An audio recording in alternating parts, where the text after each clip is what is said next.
Mamata Banerjee entered into the crime scene, the way she took away the flights, all the files, the way she uttered foul language against Home Minister, I think people will lose respect for her completely.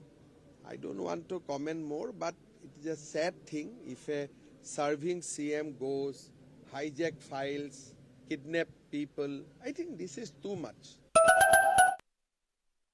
जो ही खबर हम एक news flash ANI पे देखते हैं ना कि ED की रेड, बस 3 शब्द ही देख लें, हमें समझ में आ जाता है कि किसी गैर भाजपा राज्य में ईडी पहुंच गई।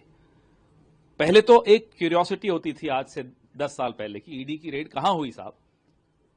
अब नहीं होती क्यूरियोसिटी, वो 3 शब्दों में मालूम पड़ जाता है कि जो राज्य हैं उन्हीं में हुई होगी। It's a completely criminal offence.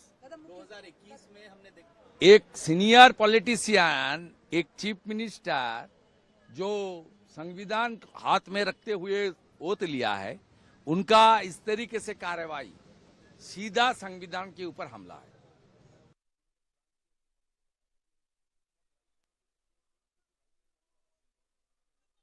सपने को साकार करते हैं। हरियाणा देखा, दिल्ली देखा, अभी थोड़े दिन में बंगाल का नतीजा आप देख लीजिएगा।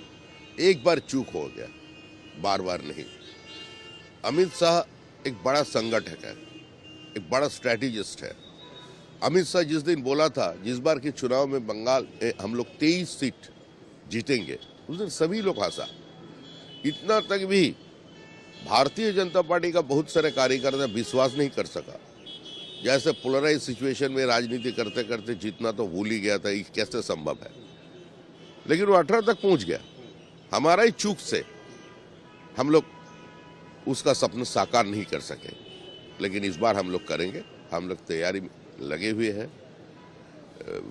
सो for organisation stand is concern and strength is concern, we are satisfied with our activities. तो इस बार हो जाएगा। He has already sent a chilling message to the nation of what is happening in West Bengal right now in the name of democracy. जनता देख लिया। तो अभी टालीगंज से वो टाला पार्क तक भी पहुंच जाए और यहां से अंटार्कटिका तक निश्चित कर लिया, चाहे फाइल छीन के चला जाए, कलम छीन के चला जाए, कि पूरा संविधान का किताब यहां से उठा के लेके चला जाए, फिर भी कुछ नहीं होने वाला है। जनता सबसे ऊपर है और जनता लिख सारे सर्वेज हमारे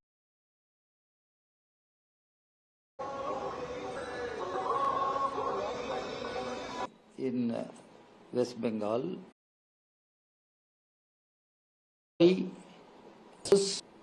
Please understand what BJP is doing, what TMC is doing, how the state continues to suffer, and they're allowed to understand what BJP is doing, what TMC is doing, how the state continues to suffer, and there must be change of government. That change of government must be in a positive, progressive line.